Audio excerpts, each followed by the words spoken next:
السلام علیکم دوستو، آج ہم آپ کو سیر کروائیں گے بادشاہی مسجد لاہور کی۔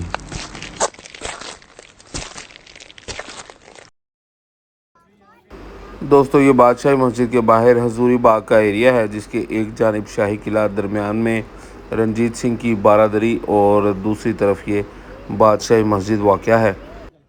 بادشاہی مسجد قلعے کے دروازے کے عین سامنے واقع ہے اور درمیان میں حضوری باغ ہے۔ مسجد ایک اونچے چبوترے کے اوپر بنائی گئی ہے۔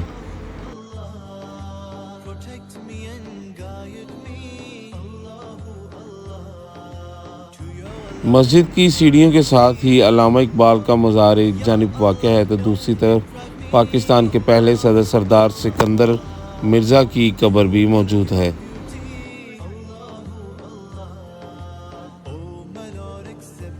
مسجد کے مین دروازے سے اندر ہوتے ہی آپ کو مسجد کی شان و شوکت کا احساس ہوتا ہے۔ جس وقت یہ مسجد بنائی گئی تھی اس وقت یہ دنیا کی سب سے بڑی مسجد تھی عالم اسلام میں۔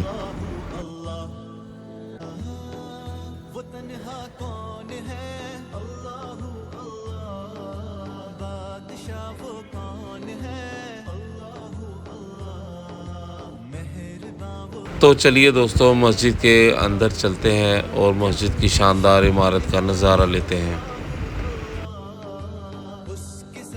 مسجد کی تاریخ کا معائنہ کرنے پہ یہ پتہ لگتا ہے کہ مسجد کو مغل شہنشاہ اورنگزیب عالمگیر نے بنوایا تھا۔ مسجد کو 1671 میں شروع کیا گیا اور 1673 میں یہ مسجد مکمل ہوئی۔ مکمل ہونے پہ یہ مسجد عالم اسلام کی سب سے بڑی مسجد تھی۔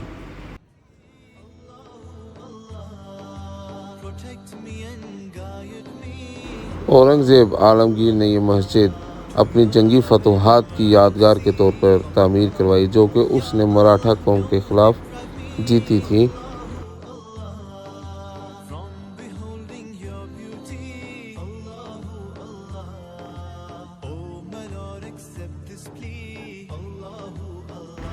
مغلوں کے زوال کے بعد جب انگریزوں کا قبضہ ہوا تو انگریزوں نے اس مسجد کو اپنی فوجی چھاؤنی کے طور پہ بھی استعمال کیا۔ مسلمانوں کا داخلہ ممنوع تھا اور مسجد کے اندر بارود بھی رکھا گیا تھا۔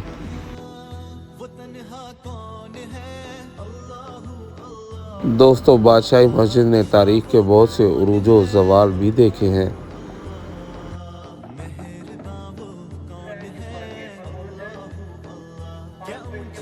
1799 میں جب لاہور پہ سکھوں کا قبضہ ہوا تو رنجیت سنگھ نے مسجد کو گھوڑوں کے استبل کے طور پہ یوز کرنا شروع کر دیا۔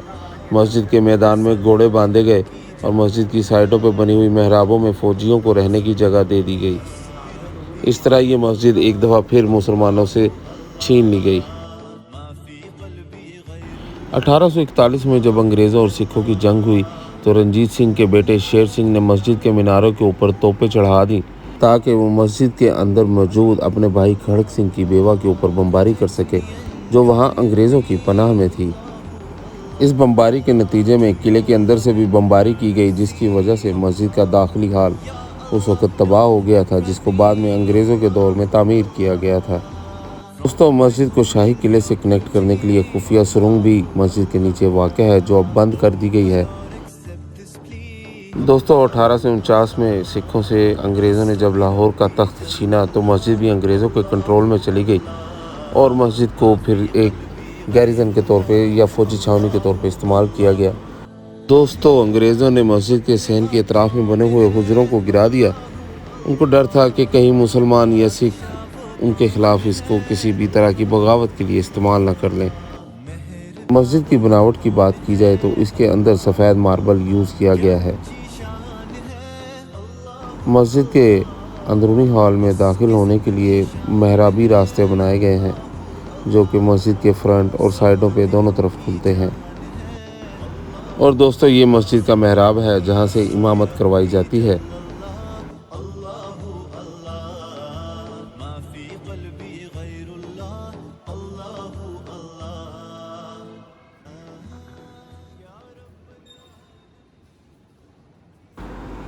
مسجد کے اندرونی حال سے کسی بھی طرف صحن کی طرف نکلیں تو ایک شاندار نظارہ آپ کا منتظر ہوتا ہے۔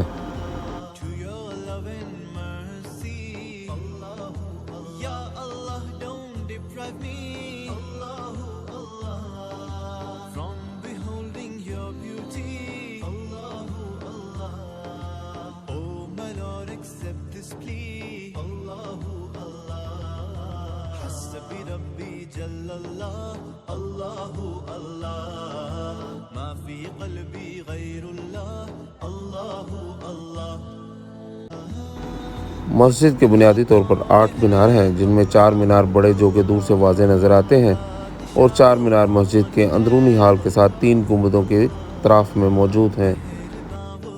مسجد کے میناروں کی اونچائی 196 فیٹ ہے۔ دوستو، مسجد کے صحن کی بھی ایک اپنی ہی تاریخ ہے۔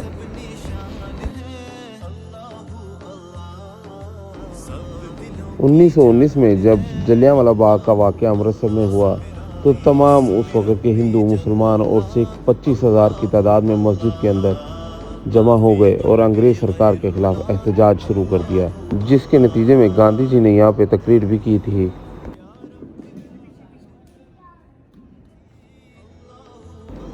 دوستو، 1974 میں ہونے والی دوسری اسلامی سربراہی کانفرنس میں تقریباً 39 مسلمان ملک کے سربراہان نے اس مسجد کے اندر 22 فروری کو جمعہ کی نماز بھی ادا کی تھی۔ وہ بھی ایک تاریخی لمحہ تھا۔ ان سربراہان میں لیبیا کے معمر قذافی، سعودی عربیہ کے شاہ فیصل، فلسطین کے یاسر عرفات اور پاکستان کے ذوالفقار علی بھٹو بھی شامل تھے۔ دوستو، ان سربراہان کی موجودگی میں جمعہ کی نماز کی امامت کے فرائض مولانا عبدالقادر آزاد نے سر انجام دیے تھے۔ دوستو، 1993 میں یونیسکو ورلڈ ہیریٹیج نے مسجد کو عالمی ثقافتی ورثہ قرار دیا۔ دوستو، مسجد کے صحن میں 1 لاکھ سے زیادہ نمازی نماز ادا کر سکتے ہیں۔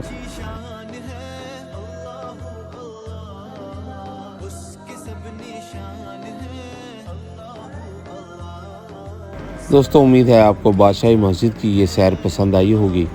اب ہم روانہ ہوتے ہیں اپنے گھر کی طرف اور جاتے جاتے لاہور فورٹ کا یہ شاندار نظارہ انجوائے کیجیے گا۔ اپنا اور دوستوں کا خیال رکھیے گا۔ اللہ حافظ۔ السلام علیکم۔